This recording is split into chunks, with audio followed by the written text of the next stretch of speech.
엄마, 빨리 돌아가셨으면 좋겠어. 저는 그날 밤 부엌 문틈 사이로 제 자식들이 나누는 대화를 모두 들었습니다.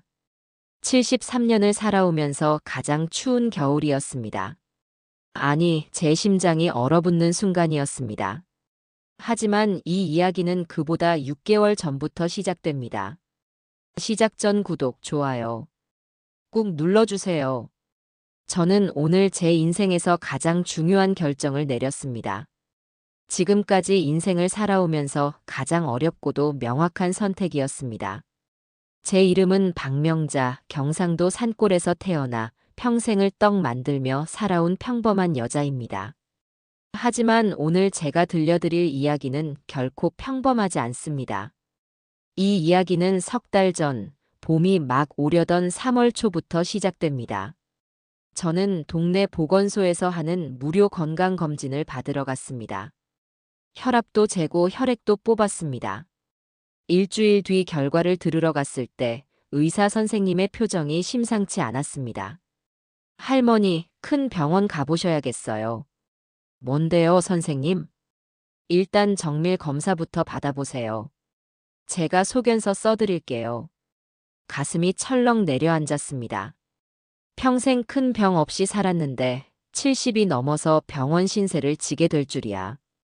다음 날 바로 서울대학병원 예약을 잡았습니다. CT를 찍고 MRI를 찍었습니다. 일주일을 기다린 끝에 진단서를 받았습니다. 췌장암 4기입니다. 전이가 많이 진행됐습니다. 그럼 얼마나 남았습니까? 의사 선생님은 잠시 망설이다가 조심스럽게 말했습니다. 길어야 6개월입니다. 항암 치료를 하시더라도. 더 이상 듣지 않았습니다. 6개월. 반년. 제게 남은 시간이었습니다. 진료실을 나와 복도 벤치에 주저앉았습니다. 울고 싶었지만 눈물이 나오지 않았습니다. 무섭지는 않았습니다. 73년이면 충분히 살았다고 생각했으니까요. 다만 한 가지, 아이들 얼굴이 떠올랐습니다. 장남 준호는 서울에서 작은 무역회사를 운영합니다. 43입니다. 차남 준석이는 IT 사업을 한다고 했는데 잘 되는지 안 되는지 모르겠습니다. 41입니다. 막내딸 은혜는 인천에서 평범하게 살림하며 아이 둘을 키우고 있습니다. 38입니다. 세 아이 모두 제 자랑입니다. 대학까지 보냈고 결혼도 시켰습니다. 30년 동안 새벽 4시에 일어나 떡을 만들었습니다. 인절미, 송편, 백설기, 약식, 증편. 손님 하나라도 더 받으려고 밤 10시까지 가게 문을 열었습니다. 허리는 굽고 손마디는 퉁퉁 부었지만 그렇게 번 돈으로 아이들을 키웠습니다.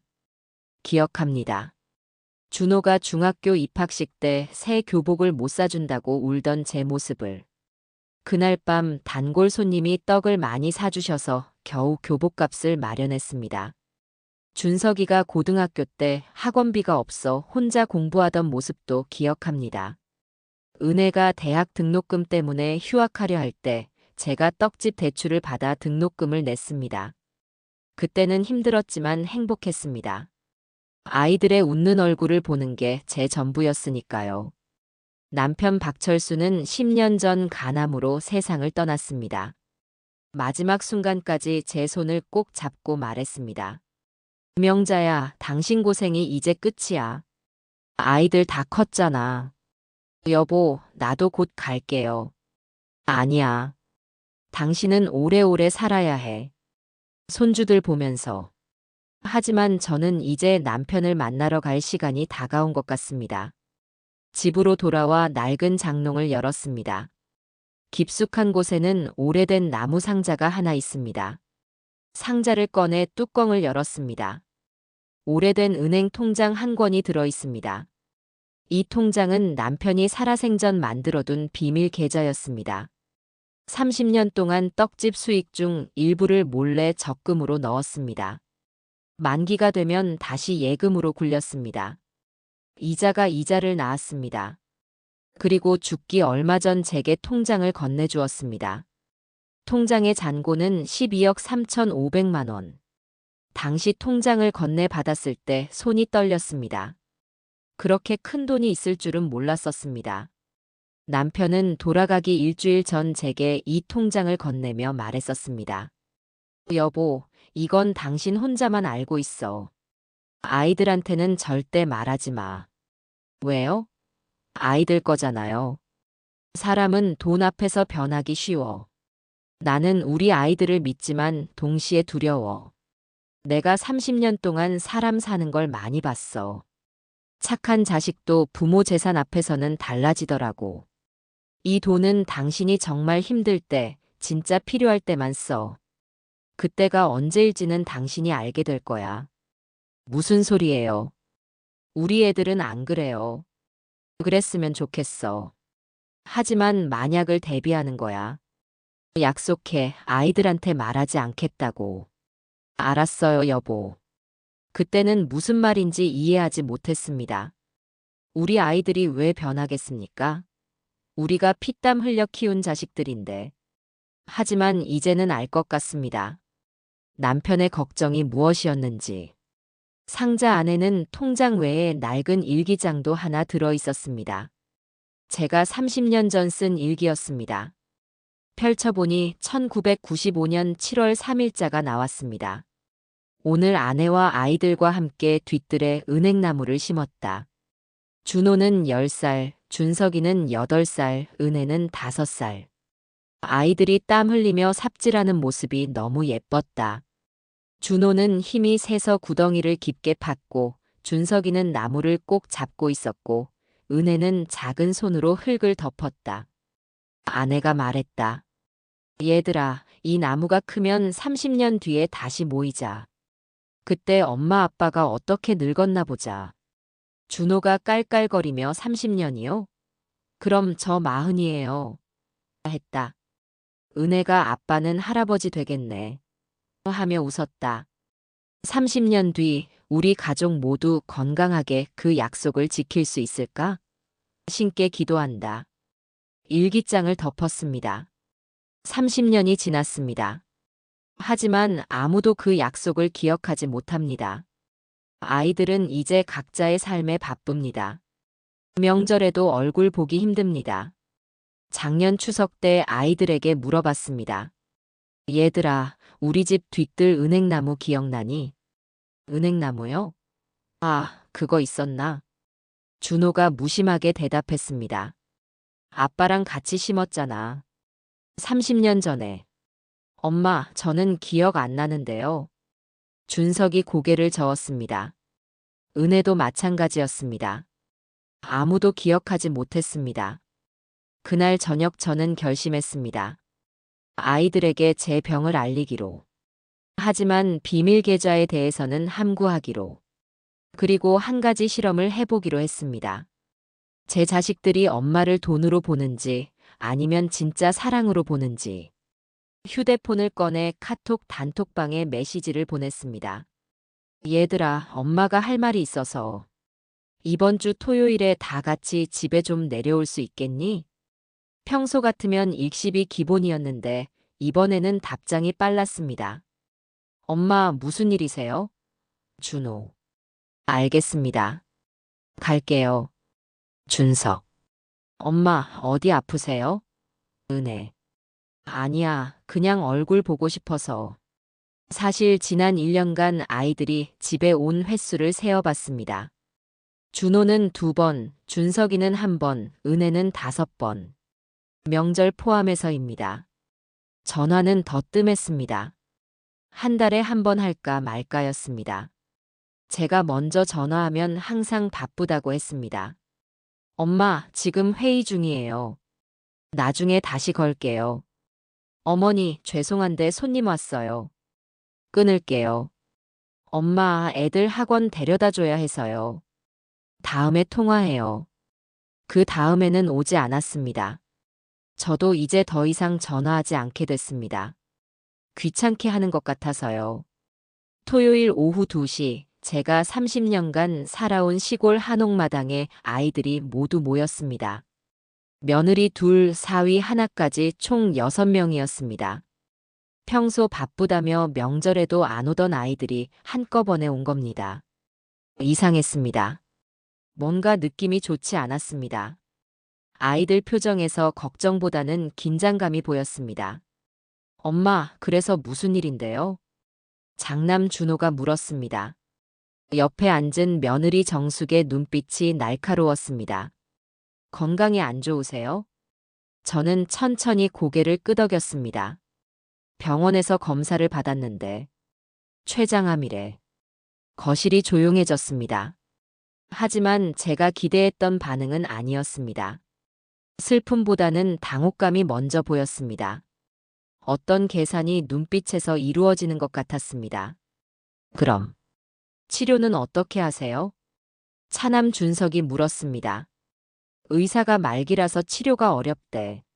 항암 해봤자 시간만 조금 늘어날 뿐이래. 그럼 시간이 얼마나 남으셨어요? 목소리가 떨렸습니다. 슬픔 때문이 아니었습니다.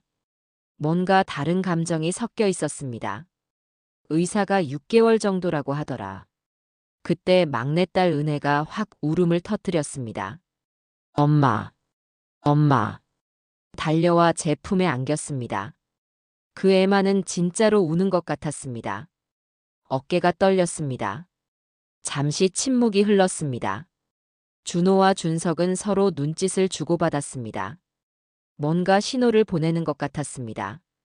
어머님, 그런데 혹시 큰며느리 정숙이 조심스럽게 입을 열었습니다. 유산 정리 같은 건 생각해 보셨어요? 너무 노골적이었습니다. 장남 준호가 아내를 쳐다봤지만 말리지는 않았습니다. 아, 그래. 그것도 생각 중이야. 서울에 있는 상가 건물 말이야. 그 건물 지금 시세가 얼마예요? 중개사가 한 12억쯤 된다고 하더라. 순간 공기가 변했습니다. 12억이라는 숫자가 거실을 채웠습니다. 아이들의 눈빛이 달라졌습니다. 셋이서 나누면 1인당 4억. 그 계산이 머릿속에서 이루어지는 게 보였습니다. 준호의 아내 정숙이 남편 팔을 쿡 찔렀습니다. 준석의 아내도 남편에게 뭔가 속삭였습니다. 엄마, 그럼 저희가 돌아가면서 모실게요.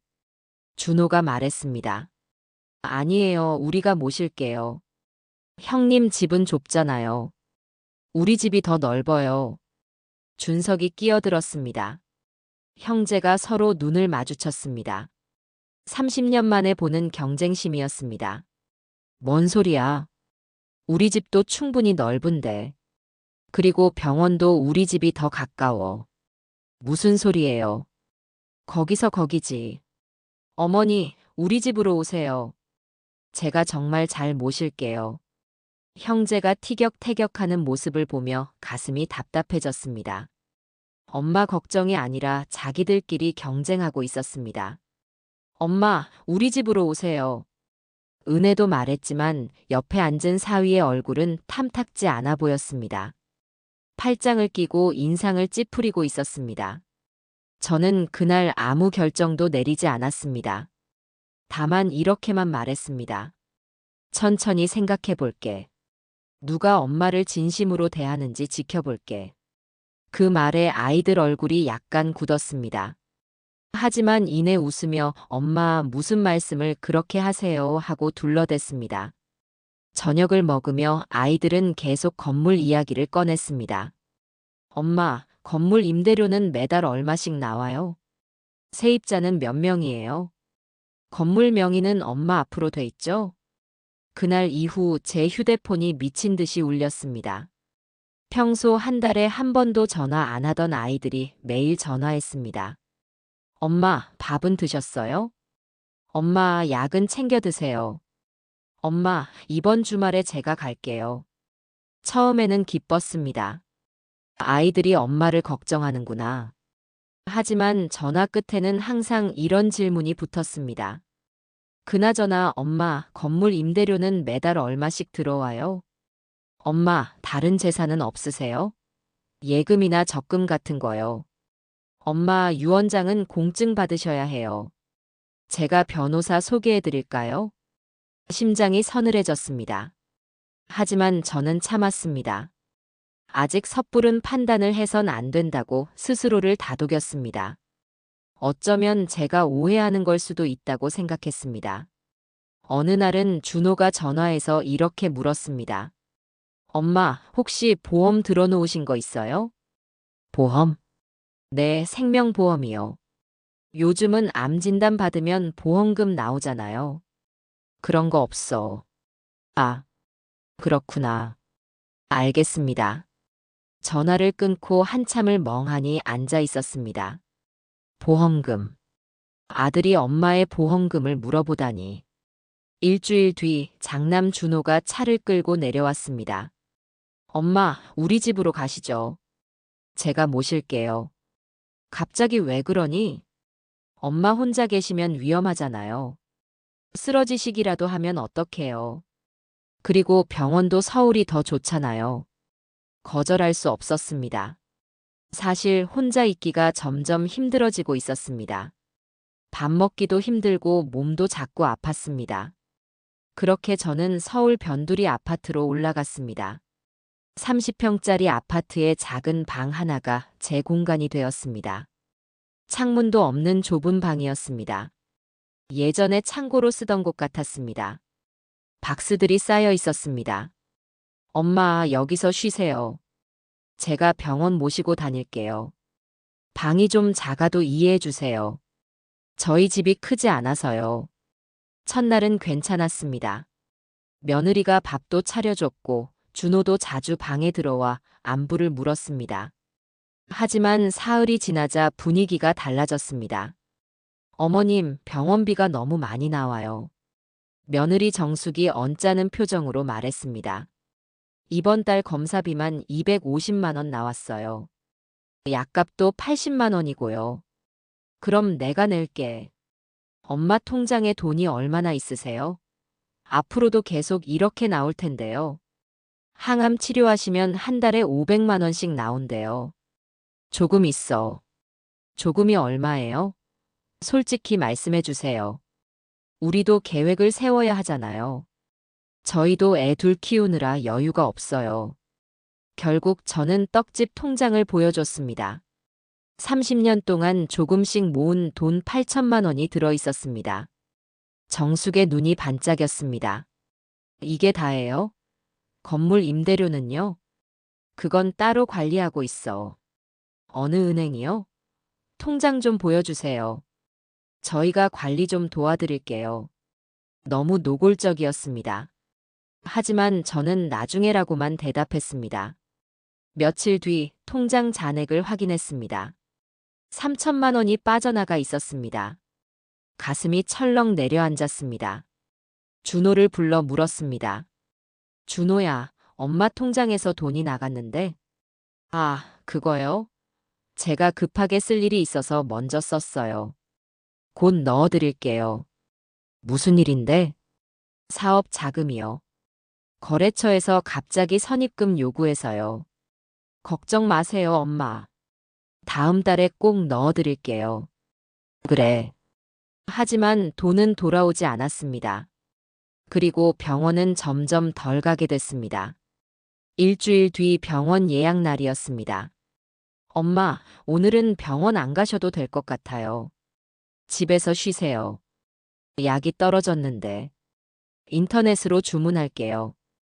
병원 가면 또 검사한다고 돈만 나가요. 어차피 말기라면서요?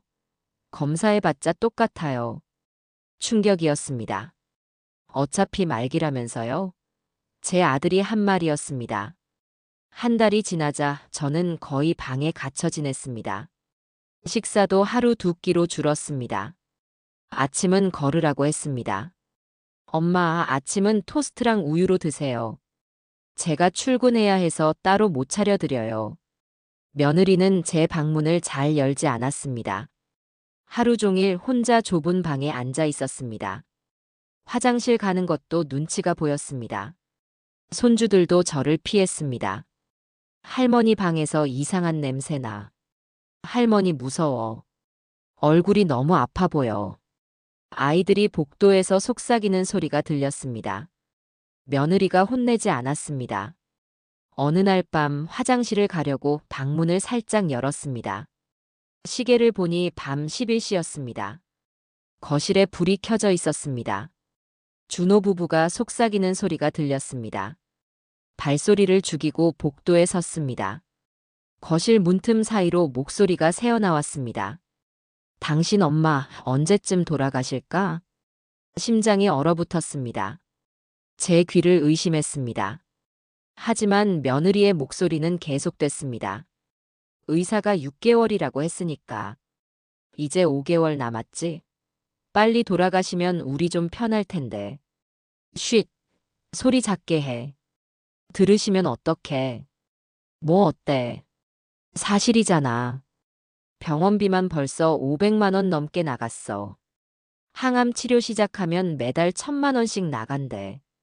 도저히 감당 못해. 그래도 뭐.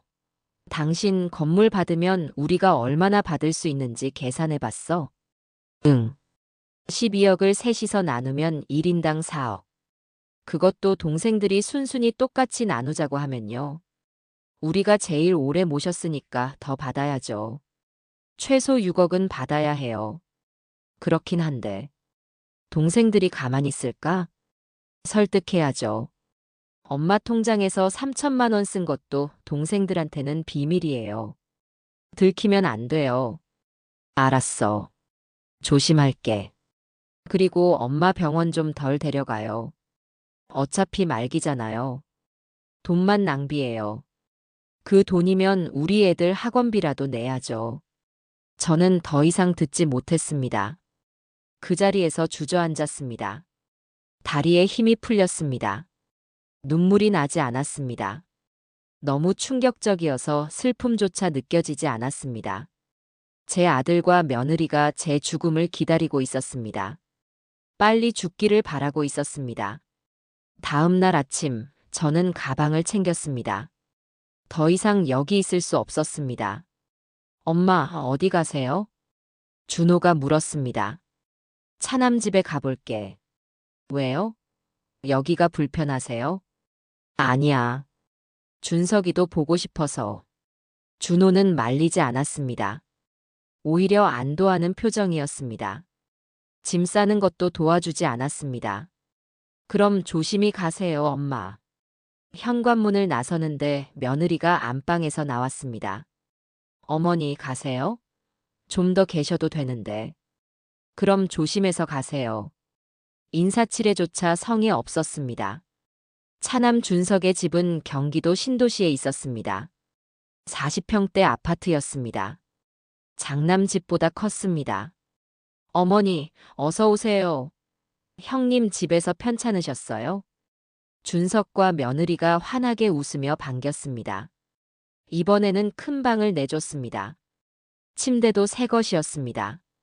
창문도 크고 햇살도 잘 들어왔습니다. 어머니, 편히 쉬세요. 저희가 잘 모실게요. 형님 집은 좁았죠? 여기는 넓으니까 편하게 계세요. 첫날은 정말 좋았습니다. 며느리가 삼계탕까지 끓여줬습니다. 손주들도 와서 인사했습니다. 할머니, 안녕하세요. 어머, 우리 손주들. 많이 컸네. 할머니, 저희랑 같이 계실 거예요? 그래, 할머니가 여기서 좀 있을게. 저녁 식사 시간에는 가족 모두 함께 식탁에 앉았습니다. 준석이 저를 챙겨줬습니다. 어머니, 이거 드세요. 이거 드시면 몸에 좋아요. 고맙다, 준석아. 형님 집에서 고생 많으셨죠? 여기서는 편하게 계세요. 그날 밤 저는 오랜만에 푹 잤습니다. 침대가 편했습니다. 이불도 따뜻했습니다. 하지만 사흘째 되던 날 분위기가 달라지기 시작했습니다. 저녁을 먹고 있는데 준석이 조심스럽게 말을 꺼냈습니다. 어머니, 제가 사실 사업을 하나 하고 있는데요. 무슨 사업? IT 관련이에요. 앱 개발인데요. 지금 투자자를 만나고 있는데 투자금이 좀 필요해서요. 얼마나 필요한데? 5천만 원만 있으면 돼요. 3개월 안에 앱 출시하면 대박 날 거예요. 투자자도 관심 보이고 있어요. 그런데 어머니, 제 사업 잘 되면 형님이랑 나눌 것 없이 어머니 노후 제가 다 책임질게요. 건물도 제 명의로 하시면 세금도 덜 나와요. 형님한테는 1억만 주고 나머지는 우리가 가지면 되잖아요. 준석의 눈빛이 간절했습니다. 아니, 절박했습니다. 준석아, 엄마가 돈이 많지 않아서. 어머니, 통장에 8천만 원 있으시잖아요. 5천만 원만 빌려주세요. 정말 빨리 갚을게요. 이자도 드릴게요. 저는 며칠을 고민했습니다. 차남도 사업이 힘든가 보다. 도와주고 싶었습니다. 결국 일주일 뒤 저는 통장에서 5천만 원을 빌려줬습니다. 준석은 너무 기뻐하며 제 손을 잡았습니다. 어머니, 감사합니다. 이 은혜 평생 잊지 않을게요. 꼭 성공해서 갚을게요.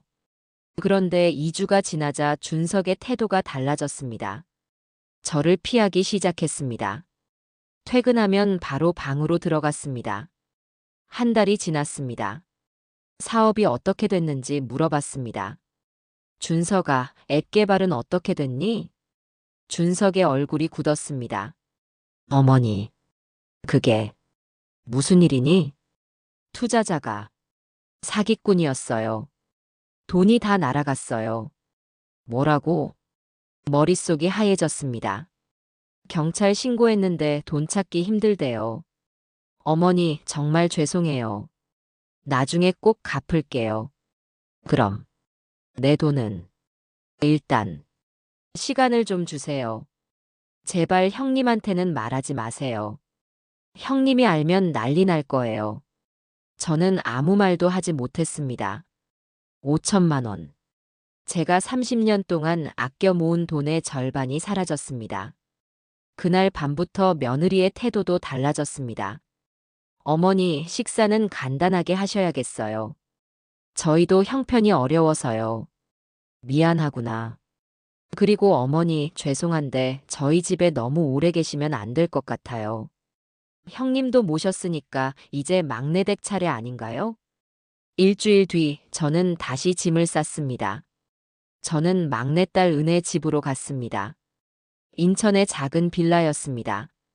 25평도 안 되는 작은 집이었습니다. 엄마, 우리 집은 좁지만 편하게 계세요. 은혜가 제 짐을 들어주며 말했습니다. 눈가가 빨갛게 부어 있었습니다. 은혜야, 울었니? 아니에요. 엄마 보니까 좋아서요. 거짓말이었습니다. 분명 울었습니다. 왜 울었을까?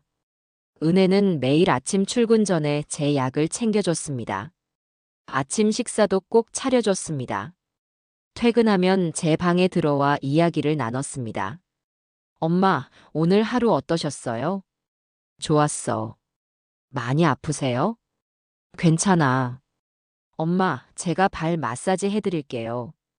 은혜가 제 발을 주물러 줬습니다. 따뜻했습니다.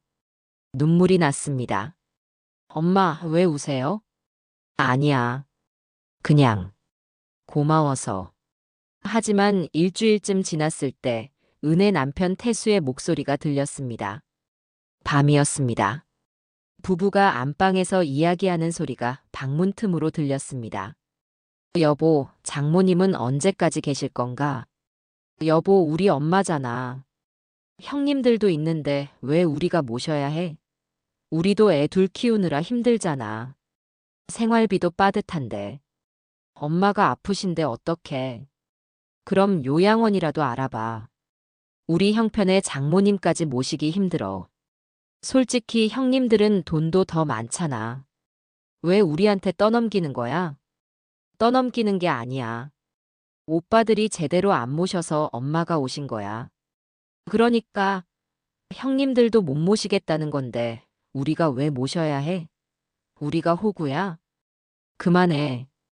은혜가 소리쳤습니다. 그 뒤로 조용해졌습니다. 저는 이불을 뒤집어 쓰고 울었습니다. 소리내지 않고 울었습니다. 어디에도 제자리가 없었습니다. 다음 날 아침 은혜가 제 방에 들어왔습니다. 눈이 퉁퉁 부어 있었습니다. 엄마, 어젯밤에 들으셨어요? 아니야. 엄마, 미안해요. 제가 무능해서. 제가 돈을 더 많이 벌면 남편이 저러지 않을 텐데. 은혜야.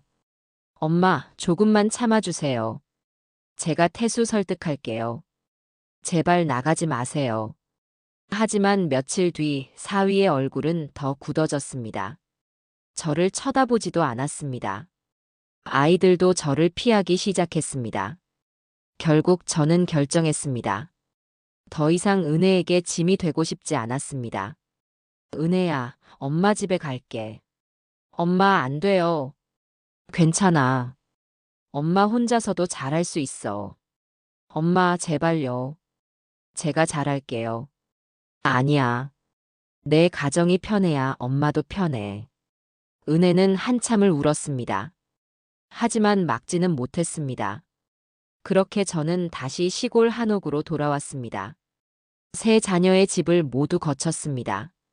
하지만 아무 곳에도 제자리는 없었습니다. 아무도 찾아오지 않았습니다. 전화도 뜸해졌습니다. 저는 하루하루를 혼자 지냈습니다. 통장 잔액을 확인했습니다. 8천만 원이었던 돈이 이제 겨우 200만 원 남았습니다. 장남에게 3천만 원, 차남에게 5천만 원, 병원비와 생활비로 나머지. 밤이 되면 온몸이 아팠습니다. 진통제를 먹어도 소용없었습니다. 혼자 어둠 속에서 신음했습니다. 그러던 어느 날 밤, 장롱 깊은 곳에서 낡은 편지 한 통을 꺼냈습니다. 남편이 돌아가기 전에 통장과 함께 건네주었던 편지였습니다. 오랜만에 편지를 다시 펼쳤습니다. 명자에게. 미안하오. 당신을 홀로 두고 가서. 하지만 당신은 강한 사람이니 잘 이겨낼 거라 믿소. 다만 한 가지 걱정이 있소. 아이들 말이오. 나는 아이들을 사랑하지만 동시에 두렵소. 사람은 돈 앞에서 변하기 쉽소. 특히 자식이라는 이름으로 부모를 이용하는 경우를 많이 봤소. 우리 동네 박서방네도 그랬고 김씨네도 그랬소. 자식들이 부모 재산 때문에 싸우고 부모를 학대하는 걸 봤소. 그래서 나는 당신 몰래 비밀 계좌를 만들었소. 떡집 수익 중 일부를 30년 동안 적금으로 넣었소.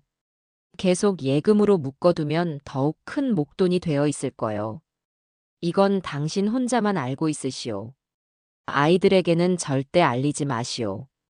당신이 정말 힘들 때, 진짜 당신을 사랑하는 사람이 누구인지 알게 될 때, 그때 이 돈을 쓰시오. 사랑하오 명자. 당신과 함께한 40년이 내 인생 최고의 축복이었소. 천국에서 기다리겠소. 편지를 읽고 또 읽었습니다. 눈물이 멈추지 않았습니다. 이제 와서 보니 남편은 이미 다 알고 있었나 봅니다. 다시금 가슴이 저려왔습니다. 여보, 당신이 옳았어요. 정말로 아이들이 변했어요. 돈 앞에서 모두 변했어요. 저는 그날 결심했습니다. 마지막 시험을 해보기로. 아이들이 정말 엄마를 사랑하는지 아니면 돈만 사랑하는지. 다음 날 저는 동네 변호사 사무실을 찾아갔습니다. 몸이 아파서 걷기 힘들었지만 택시를 타고 갔습니다. 선생님, 유언장을 2개 작성하고 싶습니다. 2개요? 네. 하나는 자식들에게 균등 분배하는 것, 다른 하나는 전액사회복지재단에 기부하는 겁니다. 변호사는 이상하다는 표정을 지었지만 제 부탁을 들어줬습니다. 이걸로 뭘 하시려고요? 제 자식들을 시험해 보려고요. 진심인지 아닌지, 엄마를 사랑하는지 돈을 사랑하는지. 변호사가 고개를 끄덕였습니다. 알겠습니다. 2가지 버전 다 작성해 드리겠습니다. 일주일 뒤 저는 아이들을 다시 불렀습니다. 이번에는 변호사도 함께였습니다. 단톡방에 메시지를 보냈습니다. 얘들아, 이번 토요일에 집에 내려와. 중요한 이야기가 있어. 꼭 와야 해. 이번에도 답장이 빨랐습니다. 유산 이야기니까요. 토요일 오후 아이들이 모두 모였습니다. 변호사도 왔습니다. 얘들아, 엄마가 유언장을 작성했어. 아이들의 눈빛이 반짝였습니다. 드디어 왔구나 하는 표정이었습니다. 서로 눈짓을 주고받았습니다. 변호사 선생님이 두 가지 안을 준비했는데 너희가 선택하면 돼. 두 가지요? 준호가 앞으로 몸을 기울였습니다. 어안은 서울 건물을 너희 셋이서 똑같이 나누는 거야. 1인당 4억씩. 공평하게. 당연히 어안이죠. 준석이 바로 대답했습니다. 비하는 뭔데요? 비하는 건물을 팔아서 전액사회복지재단에 기부하는 거야. 엄마 이름으로. 박명자 기념 장학재단을 만들어서 어려운 아이들 도우는 거지. 순간 거실이 조용해졌습니다. 아이들의 얼굴이 굳었습니다. 엄마, 그게 무슨 말씀이세요? 준호가 당황한 표정으로 물었습니다. 너희가 만약 엄마를 진심으로 사랑한다면 비안을 선택해줬으면 좋겠어. 엄마가 평생 고생해서 번 돈으로 어려운 사람들 도우면서 엄마 이름을 남기고 싶어. 그게 엄마 꿈이야. 그럼 우리는요? 준호가 버럭 소리쳤습니다. 얼굴이 빨개졌습니다. 우리가 얼마나 고생했는데요. 엄마 병원비 대느라 모시느라 우리가 얼마나 힘들었는데. 저도요. 어머니 때문에 제 사업 망쳤잖아요. 5천만 원이나 써놓고 이제 와서 기부요? 준석도 가세했습니다. 목소리가 커졌습니다. 엄마, 우리가 엄마 자식이잖아요. 당연히 자식이 받아야죠. 재단이 무슨 재단이에요? 목소리가 점점 커졌습니다. 저는 조용히 아이들을 바라봤습니다. 눈물이 나려고 했지만 참았습니다. 그래, 너희가 자식이지. 그런데 자식이 부모한테 해야 할 일이 뭐니? 모시는 거 아니에요? 저희 다 모셨잖아요. 모신 게 그거니? 내 통장에서 몰래 돈 빼가고 병원도 제대로 안 데려가고 빨리 죽기만 기다리는 게 모시는 거니? 아이들이 할 말을 잃었습니다. 얼굴이 새하얘졌습니다. 엄마, 그건 나 다 들었어. 준호야, 너희 부부가 거실에서 엄마 빨리 돌아가셨으면 좋겠다고 말하는 거. 준석아, 너는 사업 자금이라며 5천만 원 가져가서 얼마 되지도 않아서 다 날렸지? 준호와 준석의 얼굴이 창백해졌습니다. 그럼 너희 선택을 들어볼까? 어안이야, 비안이야? 진심으로 엄마를 사랑한다면 비안을 선택할 수 있겠지? 엄마 그래도 당연히 어안이죠. 어안이요. 기부가 무슨 소리예요. 저희가 이렇게 어려운데. 준호와 준석이 동시에 외쳤습니다. 망설임도 없었습니다. 1초도 생각하지 않았습니다. 그 순간 제 마음속에서 마지막 끈이 끊어졌습니다. 희망이 사라졌습니다. 오직 은혜만이 눈물을 흘리며 말했습니다. 엄마, 엄마가 원하시는 대로 하세요. 저는 상관없어요. 엄마가 행복하시면 돼요. 은혜야. 엄마 미안해요. 제가 엄마 아플 때 제대로 못 모셔서. 오빠들 말에 흔들려서. 태수 눈치 보느라 제대로 못 해드려서. 정말 못난 딸이었어요. 은혜가 제 손을 잡고 흐느꼈습니다. 그 손이 따뜻했습니다. 진짜였습니다. 너희들 다 나가봐. 엄마, 그럼 어안으로 하시는 거죠? 약속하세요. 준호가 확인했습니다. 나가라고 했어. 준호와 준석이 못마땅한 표정으로 나갔습니다. 거실에는 은혜와 저, 그리고 변호사만 남았습니다. 선생님, 진짜 유언장을 작성하겠습니다. 네, 말씀하세요. 먼저 서울 건물 말입니다. 실은 제가 몇 년 전에 담보대출을 10억 받았어요. 실제 가치는 2억 정도밖에 안 됩니다. 이건 장남과 차남이 똑같이 나눠 가지도록 하세요. 1억씩. 변호사가 놀란 표정을 지었습니다. 은혜도 눈이 커졌습니다. 엄마, 그럼 건물이. 응. 빚이 더 많아. 아이들이 생각한 것만큼 가치가 없어. 그럼 나머지 재산은요? 변호사가 물었습니다. 비밀 계좌가 하나 있습니다.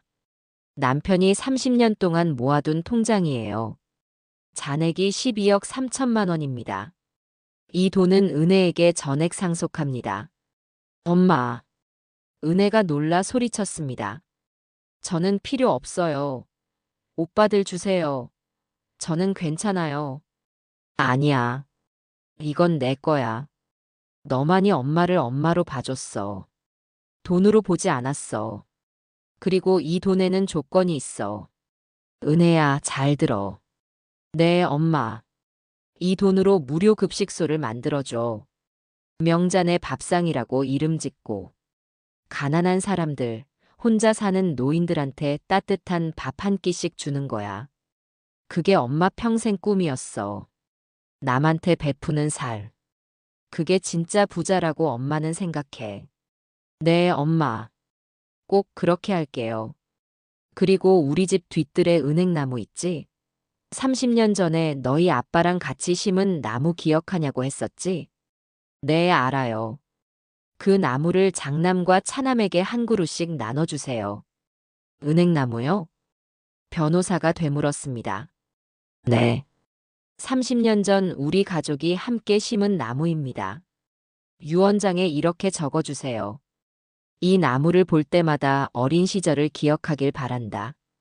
너희가 순수했던 그때를, 엄마와 아빠가 너희를 얼마나 사랑했는지 기억하길 바란다. 돈보다 소중한 게 있다는 걸 깨닫길 바란다. 변호사는 고개를 끄덕이며 유언장을 작성했습니다. 저는 그 자리에서 서명했습니다. 손이 떨렸지만 또박또박 썼습니다. 은혜야, 엄마 말 잘 들어. 네, 엄마. 오빠들을 미워하지 마. 그 애들도 세상 살기 힘들어서 저런 거야. 언젠가는 깨달을 거야. 엄마. 엄마는 끝까지 너희 셋 다 사랑했어. 그건 변함없어. 은혜가 제 품에 안겨 울었습니다. 저도 은혜를 꼭 안았습니다. 따뜻했습니다. 그날 밤 저는 혼자 뒤뜰에 나갔습니다. 은행나무가 바람에 흔들리고 있었습니다. 30년 전 그날이 생각났습니다. 준호야, 준서가, 은혜야. 이리 와봐. 아빠, 뭐해요? 나무 심는 거야. 너희 셋이 하나씩 삽질해봐. 와, 신난다. 아이들은 깔깔거리며 웃었습니다. 작은 손으로 삽을 들고 흙을 퍼날랐습니다. 남편이 말했습니다. 얘들아, 이 나무가 크면 30년 뒤에 다시 모이자. 그때 엄마 아빠가 어떻게 늙었나 보자. 30년이요? 그럼 저 아저씨 되겠네요. 준호가 까르르 웃었습니다. 저는 아줌마 돼요? 은혜가 물었습니다. 그래, 우리 은혜도 이쁜 아줌마 되겠네. 남편이 은혜 머리를 쓰다듬었습니다. 아빠, 약속이에요. 30년 뒤에 꼭 다시 모여요. 그래, 약속이다. 하지만 아무도 기억하지 못했습니다. 30년이 지나 그 약속을 기억하는 건 저뿐이었습니다. 나무를 쓰다듬으며 중얼거렸습니다. 여보, 당신 말이 맞았어요. 사람은 돈 앞에서 변하더라고요. 우리 아이들도 예외가 아니었어요. 바람이 불었습니다. 나뭇잎이 바스락거렸습니다. 남편이 대답하는 것 같았습니다. 하지만 은혜만은 달라요. 그 애는 아직 순수해요. 당신을 닮았어요. 다시 바람이 불었습니다. 따뜻한 바람이었습니다. 며칠 뒤부터 제 몸은 급격히 나빠졌습니다. 일어서는 것도 힘들었고 밥도 잘 넘어가지 않았습니다. 은혜가 매일 찾아와 간호해줬지만 저는 알고 있었습니다. 이제 시간이 얼마 남지 않았다는 것을. 어느 날 은혜가 제안했습니다. 엄마, 우리 나들이 갈까요? 엄마가 좋아하시던 곳으로. 나들이? 네. 오래된 떡집 터 있잖아요. 30년 동안 장사하셨던 그곳. 저는 고개를 끄덕였습니다. 은혜의 부축을 받으며 차에 올랐습니다. 30분을 달려 도착한 곳은 이제 다른 가게가 들어서 있었습니다. 치킨집이었습니다. 하지만 건물의 윤곽은 그대로였습니다. 여기서 너희 아빠를 처음 만났어. 정말요? 응. 아빠가 떡 사러 왔다가 엄마 보고 첫눈에 반했대. 키도 크고 잘생겼어. 그 다음 날부터 매일 왔어. 떡도 안 사면서. 은혜가 웃었습니다. 그래서 결혼하신 거예요? 그래. 6개월 만에 결혼했어. 부모님들은 너무 빠르다고 했지만 우리는 확신이 있었어. 결혼하고 이 자리에서 떡집을 시작했지. 새벽 4시에 일어나 떡을 만들고 밤 10시에 문 닫았어. 30년 동안. 힘드셨겠어요? 아니야. 행복했어. 너희 아빠가 옆에 있었고 너희들이 잘하는 걸 보는 게 기뻤으니까. 우리는 한참을 그 자리에 서 있었습니다. 추억이 파노라마처럼 스쳐 지나갔습니다. 웃던 날들, 울던 날들, 행복했던 순간들. 엄마, 저기 은행나무 보여요? 은혜가 저 멀리를 가리켰습니다. 뒤뜰에 은행나무가 보였습니다. 가보자. 나무 아래 도착했습니다. 키가 10m는 좋게 넘어 보였습니다. 30년의 세월이 느껴졌습니다. 잎이 무성했습니다. 은혜야, 기억나니? 30년 전에 심었던 거. 어렴풋이요. 제가 너무 어렸잖아요. 5살이었으니까. 오빠들은 기억도 못하더라. 약속도 잊어버렸고. 무슨 약속요? 30년 뒤에 다시 모이자는 약속. 너희 아빠가 했어. 이 나무 앞에서. 은혜가 나무를 올려다봤습니다. 엄마, 아직 늦지 않았어요. 오빠들한테 다시 얘기해 볼까요? 이 나무 얘기. 저는 고개를 저었습니다. 아니야. 이미 늦었어. 그 애들은 이제 돈 외에는 안 보여. 엄마도 나무도 추억도. 엄마, 괜찮아. 내가 있잖아. 내가 기억해주면 돼. 은혜가 제 손을 잡았습니다. 두 손으로 꼭 잡았습니다. 엄마, 저 평생 기억할게요. 이 나무도 엄마도 다 기억할게요. 고맙다, 은혜야. 우리는 한참을 나무 아래 서 있었습니다. 바람이 불었습니다. 햇살이 따뜻했습니다. 집으로 돌아온 저는 책상 앞에 앉았습니다. 편지지를 꺼냈습니다. 3장. 세 아이에게 각각 한 통씩 쓰기로 했습니다. 먼저 장남에게. 준호에게. 넌 내 첫 아들이야. 태어날 때 너무 기뻤어. 너를 품에 안았을 때의 그 느낌을 지금도 기억해. 따뜻하고 포근했어. 세상에서 제일 소중한 선물 같았어. 넌 착한 아이였어. 동생들을 잘 챙겼고 엄마 심부름도 열심히 했지. 5살 때 내가 동생 준석이 업고 놀아주던 모습이 아직도 눈에 선해. 8살 때 내가 용돈 모아서 엄마 생신 선물 사준 것도 기억나. 1,000원짜리 머리핀이었는데 엄마는 지금도 간직하고 있어. 그 마음을 잊지 말아줘. 돈보다 소중한 게 가족이라는 걸 기억해줘. 엄마는 너를 끝까지 사랑했단다. 미안하다. 엄마가 너를 제대로 키우지 못해서. 사랑한다, 준호야. 편지를 쓰며 눈물이 떨어졌습니다. 글씨가 번졌습니다. 휴지로 눈물을 닦고 다시 펜을 들었습니다. 차남에게. 준석아. 넌 우리 집의 웃음이었어. 항상 재롱을 부리며 엄마를 웃게 만들었지. 엄마가 힘들 때 내가 장난치며 웃겨주던 게 얼마나 큰 힘이 됐는지 몰라. 넌 어릴 때 춤도 잘 췄어. 거실에서 춤추며 노래하던 모습이 아직도 눈에 선해. 8살 때 내가 그려준 엄마 그림도 기억나. 엄마 얼굴을 동그랗게 그리고 웃는 얼굴을 그렸지. 엄마 사랑해요라고 쓴 그 그림, 엄마가 아직도 가지고 있어. 그 마음을 잊지 말아줘. 사랑은 돈으로 살 수 없다는 걸 기억해줘. 엄마는 너를 끝까지 사랑했어. 미안하다. 내가 힘들 때 엄마가 더 도와주지 못해서. 사랑한다, 준석아. 2번째 편지도 눈물로 얼룩졌습니다. 손이 떨렸습니다. 숨이 가빠졌습니다. 잠시 쉬었다가 마지막 편지를 썼습니다. 막내딸에게. 은혜야, 넌 엄마의 마지막 선물이야. 40살의 늦둥이로 너를 낳았을 때 주변에서는 힘들 거라고 했어. 하지만 너는 엄마한테 기쁨이었어. 너를 처음 안았을 때 엄마는 울었어. 행복해서. 넌 엄마를 가장 많이 닮았어. 남 챙기는 것도, 눈물 많은 것도, 따뜻한 마음도. 고맙다, 은혜야. 엄마의 마지막까지 함께 해줘서. 엄마를 진짜 엄마로 대해줘서. 엄마가 부탁한 무료 급식소 꼭 이뤄줘. 그게 엄마의 꿈이야. 가난한 사람들에게 따뜻한 밥 한 끼 대접하는 거.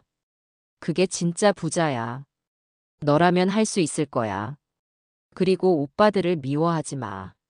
언젠가 그 애들도 깨달을 거야. 사랑한다, 은혜야. 엄마의 자랑스러운 딸. 행복하게 살아줘. 편지를 다 쓴 뒤 봉투에 넣었습니다. 각 봉투에 이름을 적었습니다. 변호사에게 전화했습니다. 선생님, 편지 3통을 유언장과 함께 보관해 주세요. 제가 떠나면 아이들에게 주세요. 알겠습니다. 할머니, 건강 괜찮으세요? 괜찮습니다. 고맙습니다, 선생님. 그날 밤 꿈을 꿨습니다. 남편이 나타났습니다. 젊은 모습이었습니다. 제가 처음 만났을 때 그 모습. 명자야. 여보, 고생 많았어. 이제 그만 쉬어. 아이들은요? 아이들 걱정돼요. 걱정 마. 다 잘 될 거야. 정말요? 그 애들이 깨달을까요? 그래. 내가 심어준 씨앗이 언젠가 꽃을 피울 거야. 씨앗이요? 사랑의 씨앗. 내가 마지막까지 보여준 그 사랑 말이야.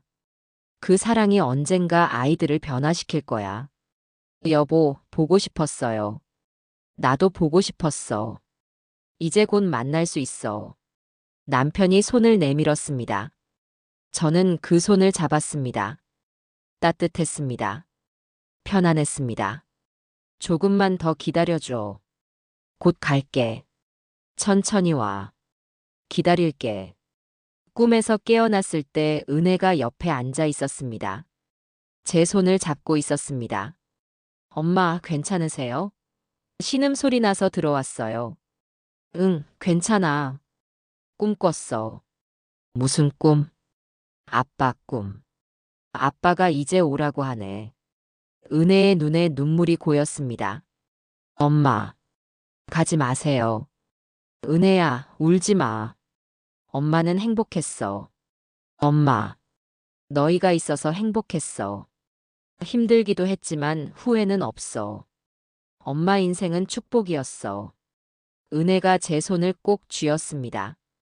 눈물이 뚝뚝 떨어졌습니다. 며칠이 지났습니다.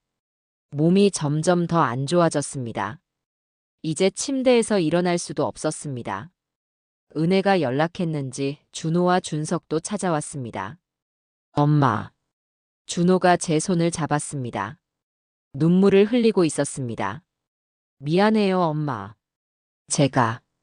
제가 너무 못됐어요.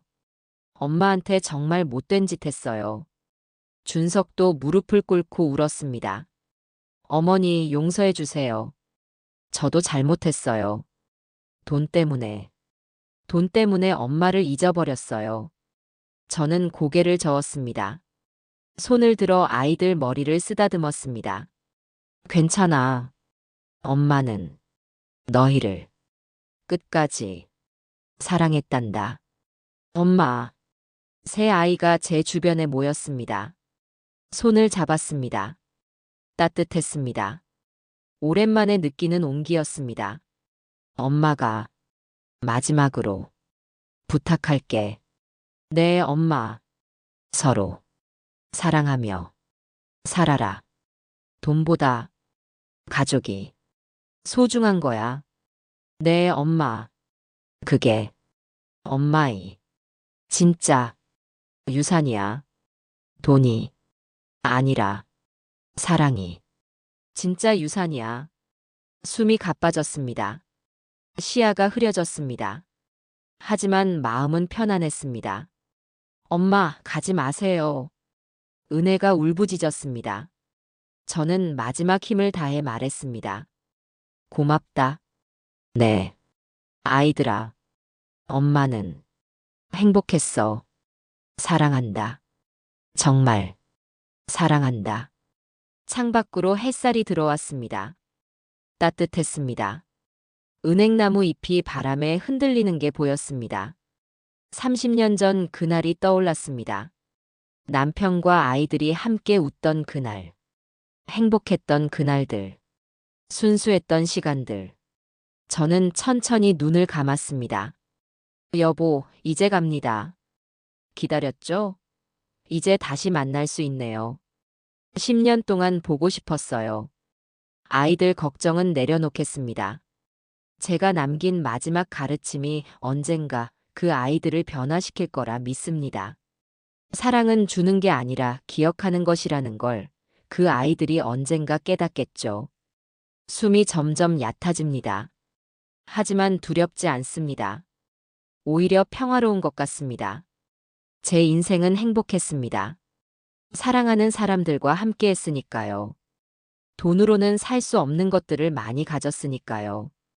진짜 부자는 돈이 많은 사람이 아니라 사랑받은 기억이 많은 사람이라는 걸 저는 이제 압니다. 먼 곳에서 남편의 목소리가 들렸습니다. 명자야, 이리 와. 손 잡아줄게. 네, 여보. 이제 갑니다.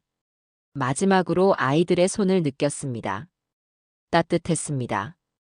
그 온기를 가슴에 새기며 저는 조용히 눈을 감았습니다. 새 아이의 울음소리가 들렸습니다. 멀리서 아득하게. 엄마, 엄마. 그 소리를 들으며 저는 빗속으로 걸어갔습니다. 남편이 서 있었습니다. 손을 내밀고 있었습니다. 저는 그 손을 잡았습니다. 이제 아프지 않았습니다. 이제 편안했습니다. 제 이야기는 여기서 끝입니다. 하지만 제가 남긴 마지막 선물의 이야기는 이제 시작입니다. 유언장이 공개되고 편지가 전달되고 제 아이들이 무엇을 느끼고 어떻게 변할지는 이제 그들의 몫입니다. 저는 믿습니다. 언젠가 그 아이들이 깨달을 거라고. 돈보다 소중한 게 있다는 걸. 진짜 유산은 사랑이라는 걸. 여러분께 묻고 싶습니다. 진짜 유산은 무엇일까요? 돈일까요? 아니면 사랑일까요? 여러분은 부모님께 어떤 모습으로 기억되고 싶으신가요? 그리고 자녀에게 무엇을 물려주고 싶으신가요?